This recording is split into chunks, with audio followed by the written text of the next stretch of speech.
నమస్తే, welcome to citizens pulse. నేను మీ రాజేష్. ప్రస్తుతం తెలంగాణలో ఉన్నటువంటి ప్రజలందరికీ కూడా 22A ఏదైతే ప్రభుత్వం బాంబు పేల్చిందో ఈ యొక్క ప్రాపర్టీస్ అన్ని కూడా 22A షెడ్యూల్ కింద పెట్టడం, మరోవైపు రిజిస్ట్రేషన్లు కాకుండా ప్రజలందరికీ శాపంగా మారుతున్నటువంటి పరిస్థితి. పెద్ద ఎత్తున ఇవాళ చాలా మంది మధ్యతరగతి ప్రజలు, అట్లాగే నిరుపేదలందరూ కూడా తమ తమ ఇల్లు కానీ, ప్లాట్లు కానీ, సైట్లు కానీ ఇవన్నీ కూడా ఖచ్చితంగా నిషేధ జాబితాలో ఉన్నాయని రిజిస్ట్రేషన్ ఆఫీస్కి వెళ్తే కానీ తెలియనటువంటి దుస్థితి. ఇవాళ పెద్ద ఎత్తున కలెక్టర్ ఆఫీసులకు కానీ, సబ్ రిజిస్టర్ ఆఫీసులకు కానీ పోటెత్తున్నారు జనం అందరూ కూడా. ఎందుకు అంటే ఇవాళ కలెక్టర్ ఆఫీసుల నుంచి ఎన్ఓసీలు తెచ్చి ఇవ్వమని చెప్పి సబ్ రిజిస్ట్రార్ ఆఫీసులకు వెళ్ళి అసలు రిజిస్ట్రేషన్ అవుతుందా కాదా అని తెలుసుకునే ఒక పరిస్థితిలో ప్రజలందరూ కూడా ఇవాళ నిజంగా షాకింగ్ అనే కనిపిస్తుంది తెలంగాణ ప్రజలకు. ఇవాళ నిజంగా ఒకవైపు హైదరాబాద్ రియల్ ఎస్టేట్ ఇప్పటికే కుప్పకూలిపోయినటువంటి నేపథ్యంలో, ఒకవైపు హైడ్రా, ఇప్పుడేమో మళ్ళీ 22A అని ఒకటి తీసుకొచ్చినటువంటి నిబంధన పెద్ద ఎత్తున ఇవాళ ప్రజలందరూ కూడా ఇవాళ రేవంత్ రెడ్డి ప్రభుత్వం మీద ఆగ్రహం వ్యక్తం చేస్తున్నారు. అసలు 22A షెడ్యూల్ అంటే ఏంటి, అసలు ఎందుకు ఈ 22A జాబితాలో ఈ యొక్క ప్రభుత్వ భూములు నిషేధిత జాబితాలు ఎందుకు పెట్టాల్సి వస్తుంది, మరి ప్రైవేటు ఆస్తులను కూడా ఎందుకు నిషేధిత జాబితాలో చేర్చాల్సి వస్తుంది, ఏం జరుగుతోంది, దీని వెనకాల ఉన్నటువంటి ఎజెండా ఏంటి మాట్లాడదాం. మనతో పాటు తెలంగాణ రియల్టర్ల సంఘం అధ్యక్షులుగా ఉన్నటువంటి నారగోని ప్రవీణ్ గారు మనతో పాటు జాయిన్ అవుతున్నారు. మాట్లాడదాం. ప్రవీణ్ గారు నమస్తే. నమస్తే సార్, ఇవాళ ప్రధానంగా 22A అని చెప్తా ఉన్నారు, రిజిస్ట్రేషన్లు అయ్యే పరిస్థితి లేదు.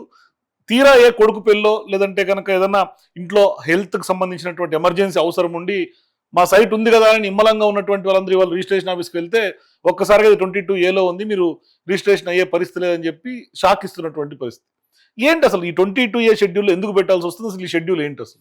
అసలు 22Aలో ఏవైతే రిజిస్ట్రేషన్ చేయకూడని భూములను మాత్రమే పెట్టాలి. అవును, 22A నిషేధిత జాబితా కదా. నిషేధిత జాబితా అంటే రిజిస్ట్రేషన్ చేయకూడని భూములు అంటే ప్రభుత్వ భూములు, దేవాదాయ భూములు, వక్ఫ్ బోర్డు భూములు, భూదాన్ భూములు, ఇట్లాంటివన్నీ పెట్టాలి. కానీ ఈ కాంగ్రెస్ ప్రభుత్వం ఒక 3 నెలల క్రితము ప్రైవేట్ ఆస్తులను కూడా నిషేధిత జాబితాలో పెట్టి రిజిస్ట్రేషన్ చేయడం బంద్ చేసింది.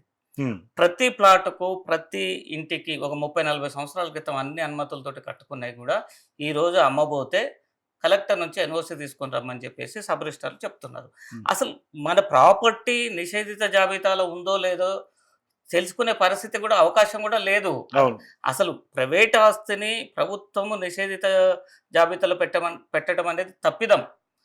చెంపలు వేసుకోవాలి గవర్నమెంట్. నువ్వెవరండి ప్రైవేట్ ఆస్తిని నిషేధిత జాబితాలో పెట్టి వాళ్ళని ఆందోళనకు గురి చేస్తూ వాళ్ళు నిద్రలేని రాత్రులు గడుపుతున్నది వాళ్ళ చాలా మంది లక్షలాది ప్రజలు తెలంగాణలో. అరే ఇప్పుడు మేడ్చల్ మల్కాజ్గిరి జిల్లా ఎగ్జాంపుల్ తీసుకుందాం. పర్వతపూర్ ఊరు ఉంటుంది, ఊరినే ప్రొహిబిషన్లో పెట్టారు. చెంగచెర్ల ఊరు ఉంటుంది, ఊరినే ప్రొహిబిషన్లో పెట్టారు. ఎట్లా సాధ్యం అసలు? ఊర్లో ఉన్నటువంటి భూములన్నింటిని ఎట్లా పెట్టారంటే, ఇప్పుడు ఎట్లా పెట్టారంటే ఫర్ ఎగ్జాంపుల్ ఒక సర్వే నెంబర్లో 100 ఎకరాలు ఉందండి. చెంగచెర్ల అనే విలేజ్ ఉంటుంది మేడ్చల్ మల్కాజ్గిరి జిల్లాలో. ఆ విలేజ్ లో ఒకటి సర్వే నెంబర్లో 18 ఎకరాల భూమి ఉంటే కేవలం 20 గుంటలు మాత్రమే శ్మశానం కింద ప్రభుత్వ భూమి ఉంటుంది. మొత్తం 18 ఎకరాలలో ఉన్నటువంటి ఇళ్ళని, ప్లాట్లని నిషేధిత జాబితాలో పెట్టారు. ఇప్పుడు అక్కడ ఎవరైనా అత్యవసరానికి పిల్లల పెళ్లిళ్ళ కోసమో, పిల్లల చదువుల కోసమో, మీరు అన్నట్టుగా మెడికల్ ఎమర్జెన్సీ కోసమో అమ్ముకోవాలంటే కుదరటం లేదు. గగ్గోలు పెడుతున్నారు. మా దగ్గరికి రోజు 10ల సంఖ్యలో బాధితులు వస్తున్నారు. ఇంకా అంటే 100,000 సంఖ్యలలో ఎందుకు ప్రజలు కదలట్లేదు అంటే అసలు వాళ్ళ భూమి, వాళ్ళ ప్లాట్ కానీ, ఇల్లు కానీ నిషేధిత జాబితాలో ఉన్నట్టుగా వాళ్ళకి తెలియటం లేదు. సార్, ఇప్పుడు తెలియదని అంటున్నారు కదా, నిజంగా కూడా రిజిస్ట్రేషన్ ఆఫీస్కి వెళ్తే కానీ ఒకసారి అవాక్ అవుతున్నారు. అవును, అసలు ఉందా లేదా, అవ్వట్లేదంటే షాక్ అవుతున్నారు. అసలు ఎట్లా తెలుసుకోవాలి వాస్తవానికి? అసలు ఆ జాబితాలో నా జాగా కానీ, నా ఫ్లాట్ కానీ, నా సైట్ కానీ ఉందో లేదో ఎట్లా తెలుసుకోవాలి అసలు? మీరు వ్యవసాయ భూమి అయితేనేమో ఎంఆర్ఓ ఆఫీస్కి పోతే తెలుస్తుంది. ఓపెన్ ఇల్లు ప్లాట్ అయితేనేమో సబ్ రిజిస్ట్రార్ ఆఫీస్కి పోతే డాక్యుమెంట్ మనం చూపిస్తే ఇది రిజిస్ట్రేషన్ అవుతుందా కాదని అడిగితే చెప్పేస్తారు అది రిజిస్ట్రేషన్ కాదు. అంటే ఒక్కొక్క జిల్లాలో లక్షలాది ప్రాపర్టీస్, ప్రైవేటు ఆస్తులను నిషేధిత జాబితాలో ఈ ప్రభుత్వం చేర్చింది. చేర్చి ఇక వాళ్ళని రెవెన్యూ కార్యాలయాల చుట్టూ, సబ్ రిజిస్ట్రార్ ఆఫీసుల చుట్టూ చక్కర్లు కొట్టిస్తుంది. అసలు ఏం చేద్దాం అనుకుంటుంది ఈ ప్రభుత్వం? కానీ ఒకటి సార్, ఇక్కడ తెలంగాణలో రేవంత్ రెడ్డి గారి ప్రభుత్వం, కాంగ్రెస్ పార్టీ ప్రభుత్వం వచ్చిన తర్వాత ఎందుకు పదే పదే భూముల మీద ప్రయోగాలు చేయటం, రైతుల్ని లేకుంటే ప్రజల్ని ఇబ్బందికి గురి చేయటం? అసలు 22 షెడ్యూల్ గతంలో ఎప్పుడూ చర్చనీయాంశంగా మారలేదు. తెలంగాణ ఏర్పడినప్పటి నుంచి ఇప్పటిదాకా చర్చనీయాంశంగా మారలేదు. ఇప్పటికిప్పుడు ఈ 22A షెడ్యూల్ అనేది ఒక బిగ్ డిస్కషన్ గా మారింది. ప్రజలందరూ రాత్రిపూట నిద్రలేని రాత్రులు గడపాల్సినటువంటి పరిస్థితి వచ్చింది. ఫస్ట్ ప్రెస్ మీట్లో పొంగులేటి గారు మేము ఒక్క సెంటు భూమి కూడా నిషేధిత జాబితాలో పెట్టలేదన్నారు. మొన్న రీసెంట్లీ ప్రెస్ మీట్లో ఏం చెప్పారు? ఏదైతే ప్రజలు అనేక సమస్యలతోటి ఇబ్బంది పడుతున్నారో వాళ్ళ సమస్యల్ని పరిష్కరించటం కోసమే మేము కొత్తగా నిషేధిత జాబితాని తయారు చేసినాం, సబ్ రిజిస్ట్రార్లకు ఇచ్చినాం. నిషేధిత జాబితాలో ఉన్న ప్రాపర్టీ రిజిస్ట్రేషన్ కాకూడదు, ప్రభుత్వ ఆస్తులని కాపాడటమే మా లక్ష్యమని బుకాయించిండు. అసలు నీకు ఏది, ఇప్పుడు నువ్వు ఒక రెవెన్యూ మంత్రివి, నీ దగ్గర ఒక రెవెన్యూ డిపార్ట్మెంట్ ఉంది, స్టాంప్స్ అండ్ రిజిస్ట్రేషన్ డిపార్ట్మెంట్ ఉంది. ఏది నిషేధిత భూమో ఏది ప్రైవేట్ భూమో నీకే తెలియకపోతే ప్రజలకు ఎట్లా తెలుస్తుంది? ఎగ్జాక్ట్లీ. ఆ కనీస కామన్ సెన్స్ ఉండాలి కదా. ఏదైతే ప్రభుత్వం వేలం పాటలో అమ్ముకున్న భూములు కూడా నిషేధిత జాబితాలో పెట్టారు. నేను విన్నా కొంతమంది బాధితులు హెచ్ఎండిఏకి సంబంధించినటువంటి సైట్లు కూడా పర్మిషన్స్, హెచ్ఎండిఏ లేఅవుట్లు, హెచ్ఎండిఏ వేలం పాటలు వేసి అమ్ముకున్న ప్రాపర్టీస్ అన్ని నిషేధిత జాబితాలో పెట్టారు. ఇప్పుడు నిషేధిత జాబితాలో ఉన్నాయి. ప్రభుత్వం గతంలో హెచ్ఎండిఏ కూడా లేఅవుట్లు ఎట్లా వేసింది అనేది ప్రజల్లో కూడా ఒక రకమైనటువంటి ట్రస్ట్ పోయే అవకాశం లేదా ప్రభుత్వం? ఇప్పుడు హైదరాబాద్ నగరంలో ఉన్నటువంటి రియల్ ఎస్టేట్ వ్యాపారాన్ని సర్వనాశనం చేయడం కోసం ఈ ప్రభుత్వం కంకణం కట్టుకున్నట్టుగా మనకు అర్థమవుతుంది. ఫస్ట్ హైడ్రా తీసుకొచ్చి దెబ్బ కొట్టిండు.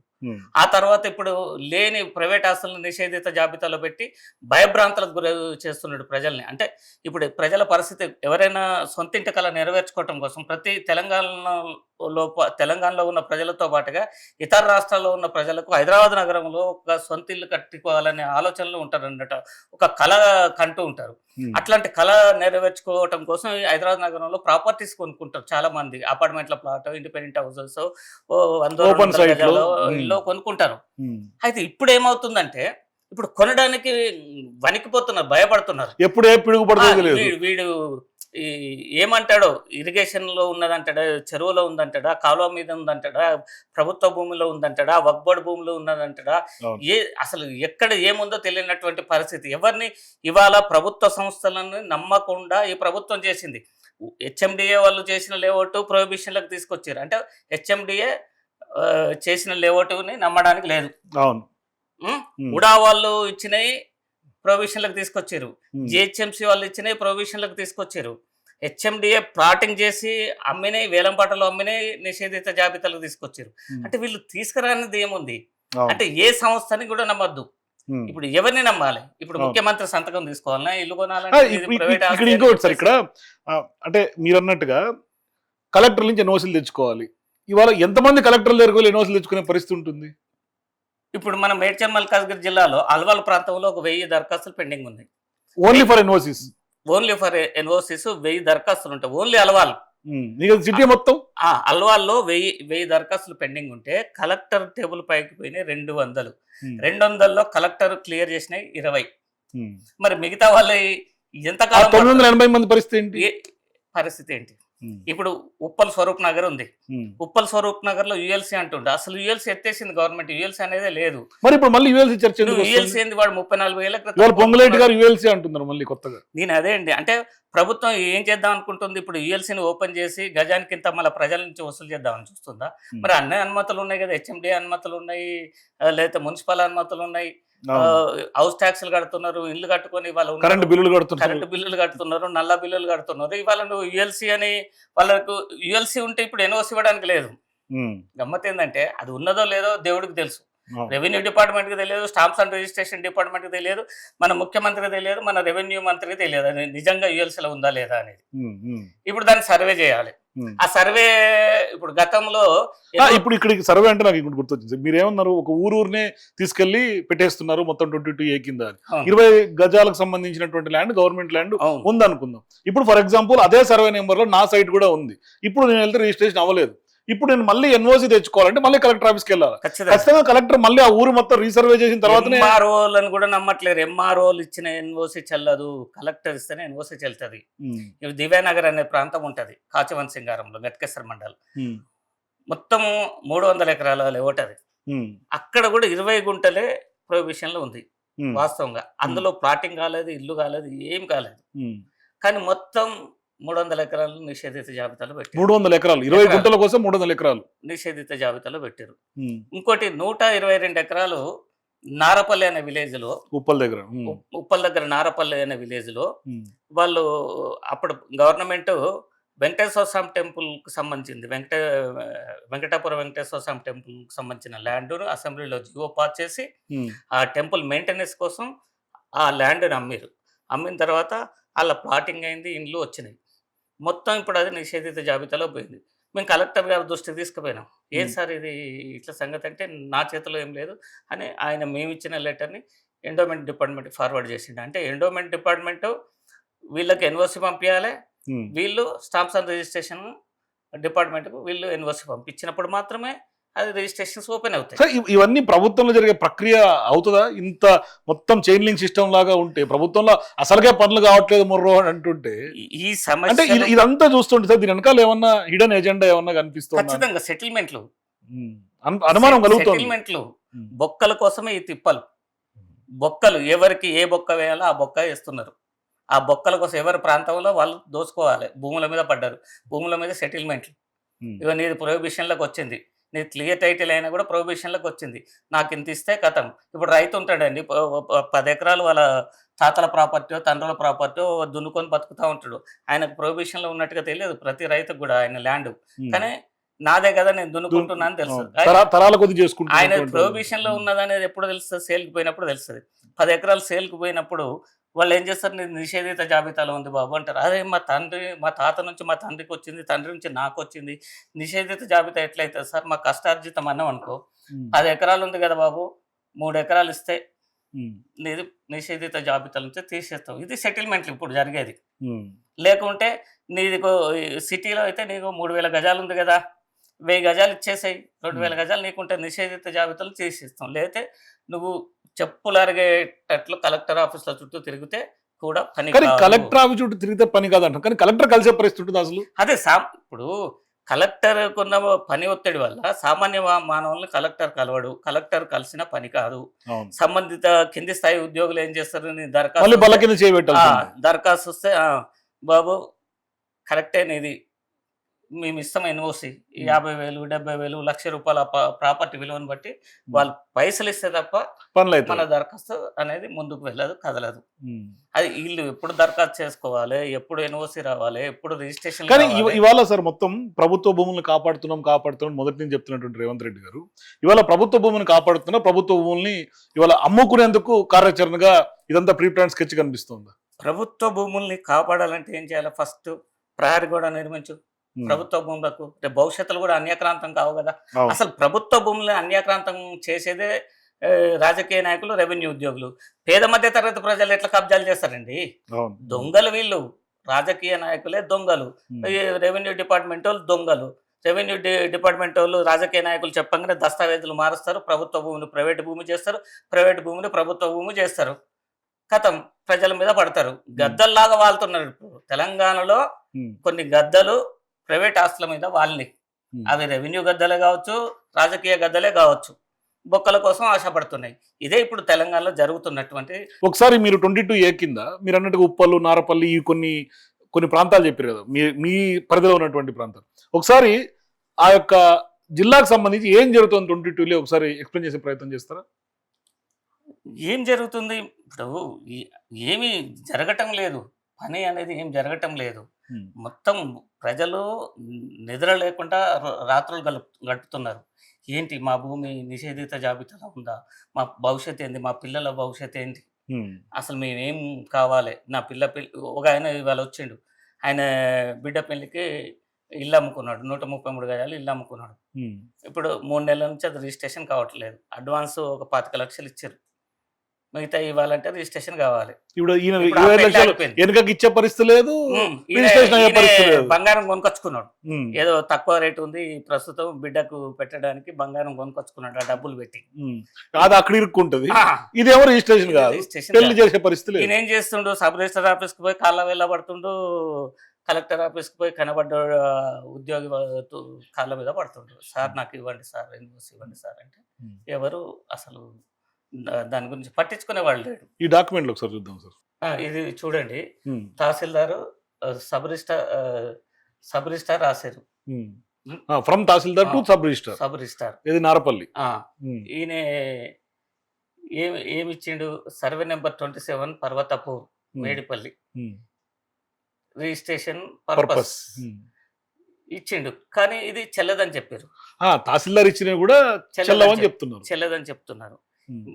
ఏం చెప్పారు సబ్ రిజిస్టార్, బాబు ఈ తహసీల్దార్ ఇచ్చింది చెల్లదు, నువ్వు కలెక్టర్ నుంచి ఎన్ఓసి కానీ తీసుకురా. ఒకటి సార్, ఇక్కడ కలెక్టర్ నుంచి ఎన్ఓసి ఇవ్వాలంటే మళ్ళీ కలెక్టర్ కి మళ్ళీ రెవెన్యూ ఎంఆర్ఓ నుంచి తహసీల్దార్ నుంచి పోల్సింది కదా. కలెక్టర్ కూడా ఎన్ఓసి ఇవ్వాలంటే ఫస్ట్ ఎంఆర్ఓకి రెఫర్ చేస్తాడు. ఉమ్. MRO, RDO, deputy collector, collector మరి నలుగురు సంతకాలు ఇన్ని పెట్టాలి. మారాల మొత్తం. ఇంతమంది సంతకాలు పెట్టాలి. ఉమ్.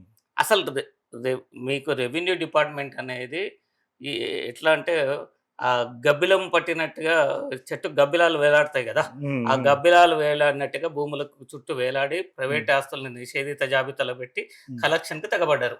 ఇది కూడా సేమ్. ఇది కూడా సేమ్. ఉమ్. ఇది ఎక్కడ వేరేది ఇది కూడా పర్వతపూర్ది. ఉమ్. ఉమ్. ఇది చూడండి. ఇది చూడండి, ఉమ్. ఉప్పల్ మండలం ఉప్పల్ రెవెన్యూలో స్వరూప్ నగర్ లేఅవుట్లోని సర్వే నెంబర్ 65లోని ప్రైవేట్ ఆస్తుల రిజిస్ట్రేషన్ల అనుమతి కొరకు. ఉమ్. అవి ఇది- ప్రైవేట్ ఆస్తులు. అంటే ఇది ఎన్ఓసి కోసం వినతి పత్రం ఇచ్చుకున్నారు. మేము మా దగ్గరకు వస్తే మేమే రాసి ఇచ్చినాం. ఉమ్. కలెక్టర్ గారు కూడా ఎండార్స్ చేశారు. ఉమ్. కానీ ఆయనకు వచ్చింది ఎన్ఓసి మరి. రాలేదు. ఉమ్. ఇది పరిస్థితి. ఇది ఎప్పుడు ఇచ్చినాం, 37. డైరెక్ట్ కలెక్టర్ గారే ఎండార్స్ చేసి. 37 ఇవాళ వరకు అతి లేదు గతి లేదు. ఎంత ఘోరం అంటే చాలా దారుణం. ఇవన్నీ అటువంటివి. ఇవి ఇవి కూడా అంతే కదా. ఉమ్. నెక్స్ట్ ఇది ఇంకో ఆవిడ ఉమ్. ప్రభావతి. ఇది చూడండి, తహసీల్దార్, సబ్ రిజిస్టార్, ఇది తహసీల్దార్ చెన్నిచర్లకు సంబంధించినటువంటి. ఇక 33/2. ఉమ్. ఈ 33/2 కనీసం ఈ 33 సర్వే నెంబర్లో 120 ఎకరాలకు పైన ఉంటుంది. ఉమ్. 33/2, 3, 4, 5, 6 సబ్ డివిజన్స్. సబ్ డివిజన్స్ ఉమ్. మొత్తం రిజిస్ట్రేషన్ ఆపేసారు. మొత్తం యాజ్ పర్ 22A కింద రిజిస్ట్రేషన్ ఆపేసి. మొత్తం 22A కింద రిజిస్ట్రేషన్స్ ఆపారు. ఇప్పుడు ఈ ప్లాట్ నెంబర్ 145 అయినా దరఖాస్తు చేసుకున్నాడు అన్నట్టు ఎన్ఓసి కోసం. Not covered in ceiling, surplus area, forest area, endowment land and government land in survey number 33/1. ఇచ్చినా కూడా తహసీల్దార్ సబ్ రిజిస్టార్ కి ఇచ్చినా కూడా రిజిస్ట్రేషన్ కాలే. ఈయన కలెక్టర్ చుట్టూ చక్కర్లు కొడుతుంది ఇప్పుడు ఈయన. ఇది వీళ్ళ పరిస్థితి. ఇది సబ్ రిజిస్టార్ గట్ కేసు నుంచి తహసీల్దార్ గట్ కేసు రాసిరు. లెటర్ నెంబర్ 116 SRO నుంచి వచ్చింది. అవును. ఇది కూడా same registration and stamps and department SRO గట్ case, new survey numbers including latest. ఈ ప్రొహిబిషన్ లిస్ట్ లో పెట్టినట్టుగా. అంటే న్యూ సర్వే కొత్తగా మీరు నిషేధిత జాబితాలకు తీసుకొచ్చారు. ఇది క్లియర్ అని ఇక్కడ ఉన్న చూడండి. సర్వే నెంబర్ 282, 283 ఔషాపూర్ విలేజ్ కు సంబంధించి. కానీ ఇక్కడ ఇవన్నీ చూడండి, సర్వే నెంబర్లు 272 నుంచి మొత్తం 288 వరకు పెట్టి 287, 84, 88 వరకు పెట్టింది. కొన్ని 300 ఎకరాల లేఅవుట్ ఇది. 300 ఎకరాల లేఅవుట్. ఈ 300 ఎకరాల లేఅవుట్ని నిషేధిత 300 ఎకరాలు అంటే కొన్ని వేల ప్లాట్లు ఉంటాయి. అవును. తక్కువ 6,000 ప్లాట్లు. ఎంతమంది గందరగోళానికి గురై ఉండొచ్చు? 6,000 మంది ఇప్పుడు ఆగమైనట్టే కదా. ఎగ్జాక్ట్లీ. ఇక్కడ ఇంకోటి చూడండి, ఈడ సర్వే నెంబర్ 175, 176 ఇలా కూడా ఒక 70 ఎకరాల లేఅవుట్. కాదు, ఇక్కడ చూడండి, Dasari Balarama is the owner from 1959 and in the year of 1988 layout was made in survey number 175 and 176. ఈ సాయినగర్ అని అంటారు. 430 ప్లాట్స్ ఉన్నాయి. 430 ప్లాట్స్ ఉన్నాయి. ఈ 430 ప్లాట్స్ ని నిషేధిత జాబితాలో పెట్టి రిజిస్ట్రేషన్ చేయట్లేరు. మొత్తమే ఇప్పుడు మొత్తం ఈ లిస్ట్ కావట్లేదని ఇది ఇచ్చిండు కదా, సబ్ రిజిస్టార్ ఇచ్చిండు కదా. నేను ఇది కలెక్టర్ గారి దృష్టికి తీసుకపోతే ఎంఆర్ఓ సంతకమైంది, ఆర్డీఓ సంతకమైంది. ఇప్పుడు అడిషనల్ కలెక్టర్ ప్లస్ కలెక్టర్ సంతకాలకు పెండింగ్ ఉంది. కాదు సార్, ఇట్లా ఇన్ని బల్క్ గా మొత్తం సర్వే నెంబర్లు పెట్టుట్లో ఏం ఫాయిదా ఉంటుంది అసలు? నిజంగా నిషేధిత జాబితా, ఫేక్ నిషేధిత జాబితా అంటే ఇప్పుడు 100 ఎకరాలు ఉంది. ఒక ఎకరం నిషేధిత గవర్నమెంట్ భూమి ఉంటుంది. సబ్ రిజిస్ట్రార్ దగ్గరికి పోతే ఏమంటాడు, బాబు మేము రిజిస్ట్రేషన్ చేయం, ఆ ఎకరంలో నీ ప్లాట్ లేదనేది నాకెట్లా తెలుస్తుంది? నువ్వు చెప్తున్నది కరెక్టే, 100 ఎకరాలు ఉంది, 99 ఎకరాల్లో లేవట్లయింది క్లియర్ అని నువ్వు చెప్తున్నావు, నీ ప్రాపర్టీ క్లియరే కావచ్చు, కానీ మాకు రిజిస్ట్రేషన్ చేయొద్దని రెవెన్యూ డిపార్ట్మెంట్ ఆదేశాలు ఇచ్చినాయి, కలెక్టర్ ఆదేశాలు ఇచ్చిండు. నువ్వు కలెక్టర్ నుంచి ఎన్ఓసి తెచ్చుకో, తెచ్చుకుంటేనే రిజిస్ట్రేషన్ అవుతుంది. నీ ప్లాట్ ఎక్కడుందో నాకు తెలియదు కదా సబ్ రిజిస్ట్రార్ని, సో నువ్వు తెచ్చుకో అంటే ప్రతి ఇది చూడండి, ఇది హౌసపూర్ 282 ఎక్స్టెంట్ 313, ఇది శ్రీనిధి ఎన్క్లేవ్ ప్లస్ 9.6, ఇవన్నీ ప్రైవేట్ సర్వే నెంబర్లు నిషేధిత జాబితాలో పెట్టారు. గట్కేసర్ 175 15 ఎకరాలు, 176 15 ఎకరాలు 5 గుంటలు 6 గుంటలు, ఇవన్నీ housing colony, Sainagar housing colony. ఇది అంకుషపూర్, ఈ అంకుషపూర్ ఇది మళ్ళీ సబ్ రిజిస్ట్రార్ సంతకం పెట్టి మళ్ళీ ఇచ్చిండు. ఇంతకుముందు ఇవన్నీ ఇంతకుముందు రిజిస్ట్రేషన్ అయినాయే. అవును, ఒక్కొక్క ప్లాట్ అవును, దాని మీద చేతులు మారుంటాయి కదా, ఇండ్లు కూడా అయినాయి. ఇక్కడ కొత్తవి ఏమీ పెట్టట్లేదు, ప్లాట్లు ఇవన్నీ గతంలో పెట్టినాయే అని పొంగులేట్ అంటుంది. ఇక్కడ క్లియర్ గా కనిపిస్తుంది. ఎందుకు రిజిస్ట్రేషన్ కావట్లేదు? ఇప్పుడు ఎందుకు సబ్ రిజిస్ట్రార్ రాసిండు తహసీల్దార్? ఇది కొత్తదే, 27/7/2026 మొన్న నెలలో రాసింది, లాస్ట్ 10 రోజుల ముందు లేదు. ఇప్పుడు ఎందుకు రాసిండు? ఆయన పెట్టిండు క్లియర్, కొత్తగా పెడుతున్నారు, బుకాయిస్తున్నారండి. ఇది అంటే కాదు కదా, రెవెన్యూ మంత్రికి కూడా తెలవకుండా రెవెన్యూలో ఏం జరుగుతుందో అర్థం కావట్లేదు, స్టాంప్ రిజిస్టార్ లో ఏం జరుగుతుంది, సబ్ రిజిస్టార్ లో ఏం చేస్తున్నారు ఏం తెలవరా? అంటే తెలిసి ఎట్లా చేస్తారో తెలియకట్లా చేస్తున్నారు. తెలియకుండా ఎట్లుంటుందో తెలిసి నాకు, కానీ రెవెన్యూ డిపార్ట్మెంట్ రెవెన్యూ మంత్రి మాట వినే పరిస్థితి లేదు. రెవెన్యూ మంత్రికి తనకి ఎక్కడ ఏం కబ్జాలు చేయాలో, ఎక్కడ ఏం సంపాదించుకోవాలో ఆయన ఆలోచనలు ఆయన తిరుగుతుంటారు. కలెక్టర్లు, ఆర్డీఓలు, ఎంఆర్ఓలు వాళ్ళకి ఎక్కడ ఆదాయం వస్తుందో వాళ్ళు అక్కడ వాళ్ళ ప్రయత్నాలలో వాళ్ళు ఉంటారు. ఎవరికి వారే యమునా తీరే. ఇక్కడ ప్రజల గురించి ఎవరు పనిచేసేటోళ్ళు, ప్రజలకు ఈ సమస్యలు పరిష్కరించేటోళ్ళు లేరు. ఆయనే చెప్తుండు కదా 45 రోజులు అట. 45 రోజులలో ఆయన గనక 22A సమస్యలు పరిష్కరిస్తే నేను 3 నెలలకు రాస్తాడా? అయితే పరిష్కారం అయితే రాస్తారా వీళ్ళు? అసలు పెట్టుడెందుకు పరిష్కారం చేయడం? అసలు నీకు ఏం బాధ్యత ఉంది?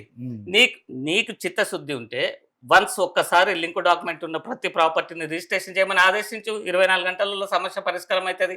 మరి ఎందుకు చేస్తలేరు? ఎందుకు చేయట్లేరంటే ఉత్తకు చేస్తే ఎట్లయితుంది?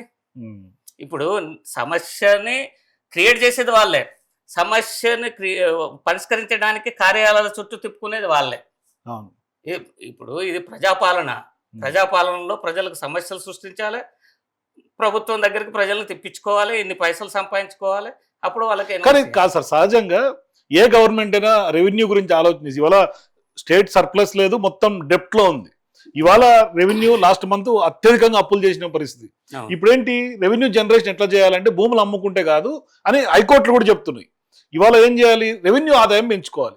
ఇట్లా జరిగితే రెవెన్యూ ఆదాయం ఇంకా కుప్పకూలిపోతుంది కదా. ఈ రిజిస్ట్రేషన్ సర్వనాశనం చేసిండు కదా ఈ గవర్నమెంట్ వచ్చిన తర్వాత. రియల్ ఎస్టేట్ వ్యాపారాన్ని కొలాప్స్ చేసేసారు, కావాలని చేస్తున్నారు. ఇది మొత్తం కూల్చేసారు. రియల్ ఎస్టేట్ మాట్లాడదాం, 22 ఏది అయిపోయినాక రియల్ ఎస్టేట్ మాట్లాడదాం. ఇది గట్కేసర్లో ఇది ఇప్పుడు గట్కేసర్లో 543/3లో 8 ఎకరాల 15 గుంటలు. ఇది అప్రూవ్డ్ లేఅవుట్, కానీ అవి తీసుకుపోయి సీలింగ్ ల్యాండ్ లో పెట్టేసి prohibition type ceiling land 22A layout. ఇది హెచ్ఎండి, హెచ్ఎండిఏ లేఅవుట్ లో కూడా సీలింగ్ లో పెడుతుంది, 22A లో పెడుతుంది. మళ్ళీ అదే గట్కేసర్లో 120 సర్వే నెంబర్ 12 ఎకరాల 1 గుంట ceiling land 22A. As per the list said, the survey number was mentioned as a ceiling land. CC number was not mentioned in the list. ఇది మొత్తం పెట్టేసారు. 120 ఎకరాలు, 12 ఎకరాలు, 120 సర్వే నెంబర్ లో 12 ఎకరాలు, 12 ఎకరాల 1 గుంట. యవషపూర్ 77 సర్వే నెంబర్ లో 3 ఎకరాల 34. ఇది కూడా కొత్తగా ఇచ్చినటువంటి కదా, కొత్త లిస్టే. సబ్ రిజిస్టర్ ఎంఆర్ఓ రాసిండు. అయ్యా బాబు, మేము ఇంతకు ముందు ఇలా రిజిస్ట్రేషన్ చేసినాం, మళ్ళీ ఇప్పుడు మీరు చేయొద్దని ఆప్ చేశారు. ఈ పరిస్థితి క్లియర్ గా new survey numbers included in the latest prohibition list clear గా రాస్తారు. వాళ్ళకి ఏమవసరం లేకపోతే. ఇంకా కింద ఇంకా ఉన్న చూడండి హౌషాపూర్. ఈ హౌషాపూర్ లో కూడా చూడండి 9 ఎకరాలు, ఇది 3 ఎకరాలు, 12 13 అనుకోండి, 13 ఎకరాలు. Srinidhi enclave venture plots are registering in the same survey number. ఇది సార్ ఇది ఉప్పల్ సబ్ రిజిస్ట్రేషన్ ఆఫీసు పరిధిలో కొంత పార్ట్ మాత్రమే. ఉమ్, ఇప్పుడు ఇక్కడ సర్వే నెంబర్లు మెన్షన్ చేసింది చూడండి. ఉప్పల్ కలాన్, కాస్లా, Uppal Khalsa Khalsa. Khalsa, Uppal Khalsa 36 part and 37 survey number. ఉమ్, ఓపెన్ ల్యాండ్ కేవలం 9680 గజాలు మాత్రమే ఉంటే మొత్తం ఇది ప్రొహిబిషన్ లిస్ట్లో పెట్టేసారు వీళ్ళు. ఓకే. ఉమ్, ఇది ఇంకోటి ఉప్పల్ కల్సల 44 సర్వే నెంబర్ ఉమ్, కేవలం 200 గజాలు మాత్రమే ఉన్నది. ఉమ్. మొత్తం ప్రొహిబిషన్లో సర్వే నెంబర్ పెట్టేశారు. సో ఇప్పుడు ఈ సర్వే నెంబర్లు ఎన్ని ప్లాట్లు ఉంటే అన్నిటికీ అన్నీ కూడా కావు. ఉమ్, 56 సర్వే నెంబర్ ఉంది. ఉమ్, 56లో 500 గజాలు ఉంది. ఉమ్. మొత్తం హా, ప్రొహిబిషన్ ఇట్లా సర్వే నెంబర్ ప్రొవిజన్ లో పెట్టుడు కంటే అసలు ఏ గవర్నమెంట్ ల్యాండ్ అని సర్వే చేసి దానికి మీరు అన్నట్టుగా ఫెన్సింగ్ వేస్తే అదే finish కదా. సింపుల్ పబ్లిక్ ఎందుకు సఫర్ కావాలి? ఇప్పుడు చూడండి, సింపుల్ ఈ గా ఉప్పల్ కాల్సాలో 383 సంబంధించి సింపుల్ గా ఆలోచిస్తే ప్రతి ఎంఆర్ఓకు అక్కడ ప్రభుత్వ భూమి ఏదో ప్రైవేట్ భూమి ఏదో తెలుస్తుంది సర్వేలో. అవును. వాళ్ళు ఫినిషింగ్ చేసుకొని మిగతాది వదిలేసి అయిపోతుంది హా, ఇక్కడ చూడండి 383 ఎక్స్టెంట్ ఉంటే గజాలు ఉంటే ఎన్ని పెట్టి చూడండి 68, 69, 70, 70, సర్వే నెంబర్లు 75 సర్వే నెంబర్ వరకు పెట్టేసి అంటే కొన్ని వందల ఎకరాలు ఉంటుంది. మొత్తం నిషేధిత జాబితా కేవలం 383 గజాల కోసం. అంతే కదా ఎక్స్టెంట్. ఉమ్, చూడండి ఇవి ఎంత చూడండి ఉమ్, ఎంత దారుణం అంటే ప్రతి సర్వే నెంబర్లో 70, 71, 72 సర్వే నెంబర్ 100 గజాలు. 100 గజాలు. ఉమ్, మళ్ళా 118 సర్వే నెంబర్లో 1800 గజాలు. ఉమ్, ఇట్లా 239లో 522 గజాలు, 239/3లో 506 గజాలు, 239/2లో 520 గజాలకు మొత్తం సర్వే నెంబర్లు నిషేధిత జాబితాలోకి వెళ్ళిపోయినాయి. సో ఇవన్నీ అదే పరిస్థితి, ఇవన్నీ ఉప్పల్ కాల్సాలు. అంటే ఇంత ప్రాపర్టీ ప్రైవేట్ వాళ్ళది నిషేధిత జాబితాలో పెట్టి రిజిస్ట్రేషన్ కాకుండా చేసింది గవర్నమెంట్. ఇది చూడండి ఏంది ఇది? అన్ని చిన్న ఎంత దారుణం. ఇది 42, 44 ఎక్స్టెంట్ మళ్ళీ ఎంత 68.8 గుంటలు 2 సర్వే నెంబర్లు పెట్టి. ఎంత దారుణం ఇదంతా. ఏం చెప్పాలి గవర్నమెంట్? సో ఫైనల్ గా ప్రవీణ్ గారు, అసలు ఈ 22A సొల్యూషన్ ఎట్లా వచ్చే అవకాశం ఉంటుంది ఫర్దర్ గా? ఎందుకంటే ప్రజలు చాలా తీవ్రంగా సఫర్ అవుతా ఉన్నారు. ప్రభుత్వం వైపు నుంచి పెద్దగా ఏమి ఆశించిన స్థాయిలో రెస్పాన్స్ వస్తలేదు. ఇవాళ ప్రజల నుంచి తిరుగుబాటు రావాల్సిన సందర్భాలు కనిపిస్తా ఉన్నాయి. అయ్యే సిచ్యువేషన్ కూడా ఉన్నాయేమో బహుశా. రాష్ట్రంలో ప్రజెంట్ ఇది అతిపెద్ద సమస్య, ప్రజల్ని పీడిస్తున్నటువంటి సమస్య. ఈ సమస్యని సత్వరమే ఈ ప్రభుత్వం పరిష్కరించకపోతే రేపు జిహెచ్ఎంసీ ఎన్నికలు ఉన్నాయి. అవును. వ్యతిరేక ఫలితాలను ఈ ప్రభుత్వం ఖచ్చితంగా పొందుతుంది. చాలా తిరుగుబాటు వస్తుంది ప్రజల్లో. వీళ్ళు అనుకుంటున్నారు ఏదో మేము సమస్యని పరిష్కరిస్తున్నాము, సమస్యను క్రియేట్ చేస్తున్నాం, పరిష్కరిస్తున్నాం, ఏం కాదులే అనుకుంటున్నారు. కానీ చాలా తీవ్రంగా ఉంది. కాలనీలు ఊర్లే నిషేధిత జాబితాలో పెట్టేసి వీళ్ళు ప్రజలతోటి ఫుట్బాల్ ఆడుతున్నారు ఒక రకంగా. ఖచ్చితంగా వెంటనే 24 గంటలలో ఈ సమస్యను పరిష్కరించకపోతే మొత్తం రాష్ట్ర వ్యాప్తంగా ఈ ప్రభుత్వం మీద తిరుగుబాటు చేయనున్నారు ఈ ప్రజలు అనేది ఖచ్చితంగా మనకు అర్థమవుతున్నటువంటి విషయం. థ్యాంక్ యూ ప్రవీణ్ గారు. సో ఇది ఖచ్చితంగా 22A షెడ్యూల్ కింద ఇవాళ తెలంగాణలో ఉన్నటువంటి ప్రజలతోటి రేవంత్ రెడ్డి ప్రభుత్వం చెలగాటమాడుతున్నటువంటి నేపథ్యం. సో ఖచ్చితంగా 22A షెడ్యూల్ ప్రకారం మీ భూములు ఉన్నాయో లేదో, ఖచ్చితంగా మీ సైట్లు మీ ఫ్లాట్లు ఉన్నాయో లేదో ఖచ్చితంగా రిజిస్ట్రేషన్ ఆఫీసులకి, సబ్ రిజిస్ట్రార్ ఆఫీసులకు కూడా వెళ్ళి తెలుసుకోవాలని చెప్తా ఉన్నారు ప్రవీణ్ గారు. కాబట్టి ఖచ్చితంగా ఈ 22A కింద రేవంత్ రెడ్డి ప్రభుత్వానికి మీ అప్పీల్ ఏంది, మీరేం చెప్పదలుచుకున్నారు ప్రభుత్వానికి, అవి కూడా కింద నాకు కామెంట్స్ తెలియజేయండి. For more videos please watch citizens pulse.